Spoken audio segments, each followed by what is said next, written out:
তিস্তার পানি কমলেও এখনো পানিবন্দী নিম্নাঞ্চলের প্রায় 12,000 পরিবার। এই বিষয়ে আরো জানাতে লালমনিরহাট থেকে আমাদের সাথে যুক্ত হচ্ছেন নিয়াজ আহমেদ শিপন।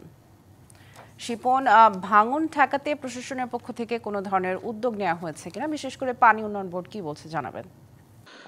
সামিয়া, যেটি আপনি বললেন খবরে, আসলে পানি উন্নয়ন বোর্ড কিন্তু এখন পর্যন্ত তারা বলছেন যে এখন পর্যন্ত তারা কোনো সাড়া দেয়নি। আমি যেখানে আছি এটি হলো লালমনিরহাটের কালীগঞ্জ উপজেলার শৈলমারী কালিকাপুরে স্থানে। এই স্থানে আমি যদি ক্যামেরায় দেখাই তাহলে দেখবেন যে এখানে কিন্তু প্রায় 10টি বাড়ি ছিল, সেই বাড়িগুলো কিন্তু ভেঙে গেছে এবং তারা বলছেন যে পানি উন্নয়ন বোর্ডের কাছে তারা জিওব্যাগ চেয়েছিল, কিন্তু জিওব্যাগ সেই পরিমাণে দেয়নি। তারা চেয়েছিল, তবে তাদেরকে বলেছে যে আরো দেওয়া হবে, কিন্তু এখন পর্যন্ত তারা কিন্তু জিওব্যাগ দেয়নি।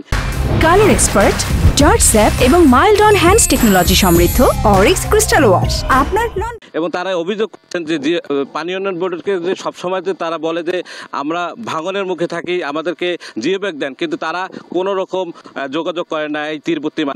আমি একজনের সঙ্গে কথা বলবো, এই স্থানে যে গত কয়েকদিন থেকে তো ভাঙনের বুকে বেরোচ্ছেন, আপনাদের তো ঘর বাড়ি বিলীন হয়ে গেছে, এখন অবস্থা কি আপনাদের?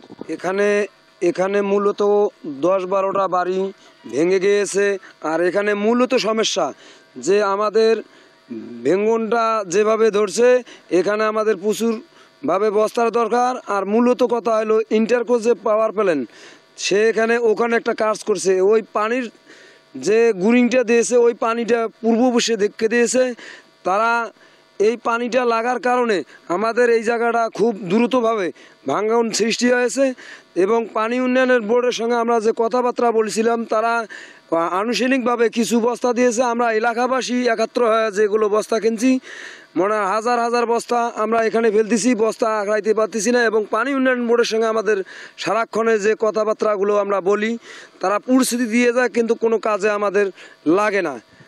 শুনছিলেন সামিয়া, আসলে উনি যেটি অভিযোগ করছিলেন যে আসলে পানি উন্নয়ন বোর্ডের কোনো সাড়া দিচ্ছে না। আর আমি যেটি গতকাল থেকে দেখেছি যে লালমনিরহাটের 5টি উপজেলায়, অর্থাৎ নিম্ন অঞ্চলগুলো যেসব আছে, তিস্তা নদীর কিন্তু মূলত বুক উঁচু হওয়ার কারণে পানিগুলো চলে গেছে নিম্ন অঞ্চলে, যার ফলে কিন্তু নিম্ন অঞ্চলে কিন্তু এখনও পানিবন্দী রয়েছে। তারা কিন্তু চরম ভোগান্তিতে পড়েছেন।